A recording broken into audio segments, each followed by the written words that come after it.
ఆ మధ్య ఒక సంవత్సరంన్నర క్రితం అమెజాన్ అడవిలో 2000 సంవత్సరాల క్రితం ఓ ప్రఖ్యాతిగాంచిన మహా గొప్ప వృక్షం ఉంది.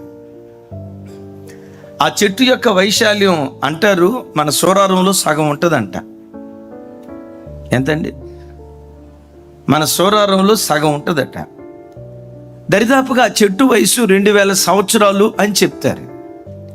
2000 సంవత్సరాల చరిత్ర కలిగిన, ఆకాశం అంటే అంత ఎత్తు, సువిశాలమైనటువంటి కొమ్మలో ఇంత మహా గొప్ప వృక్షం సంవత్సరంన్నర క్రితం పెటమని కుప్పలాగా కూలిపోయి విరిగిపోయిందట.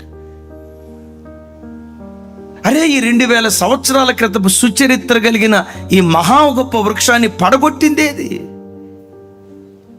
ఎవరైనా వచ్చి గొట్టలతో నరికారా? లేదే. రంపంతో కోసారా? కాదే. ఏమైనా కట్టలు తీసుకొచ్చి, మిషన్ తీసుకొచ్చి దాన్ని ముక్కలు చేశారా? లేదే. గొడ్డలి వేటు పడకుండా, రంపపు కోత పడకుండా ఈ మహా గొప్ప వృక్షం ఎట్లా కూలిపోయిందని అక్కడ పరిశోధన చేస్తే గుండెలు బ్రద్దలు చేసే సంగతి ఏంటో తెలుసా?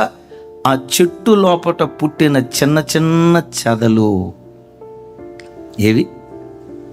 చెప్పాలి అయ్యా, ఏవి? ఆ చెట్టు లోపట పుట్టిన చిన్న చిన్న చెదలు ఆ మహావృక్షాన్ని లోపట తొలుచుకుంటా 2000 సంవత్సరాల సుచరిత్ర కలిగిన చెట్టును కుప్పలాగా కూల్చాయి. దైవజనమా,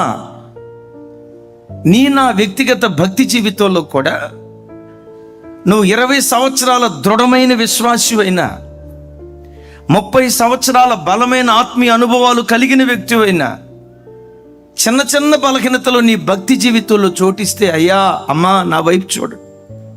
చిన్న చిన్న బలహీనతలకు నువ్వు చోటిస్తే ఆ చిన్న బలహీనతలే 30 సంవత్సరాల అద్భుతమైన విశ్వాస ట్రాక్ రికార్డు కలిగిన నిన్ను ఆ చిన్న బలహీనతలే కుప్పలాగా కూలుస్తాయి అన్న సంగతి నువ్వు గ్రహించు.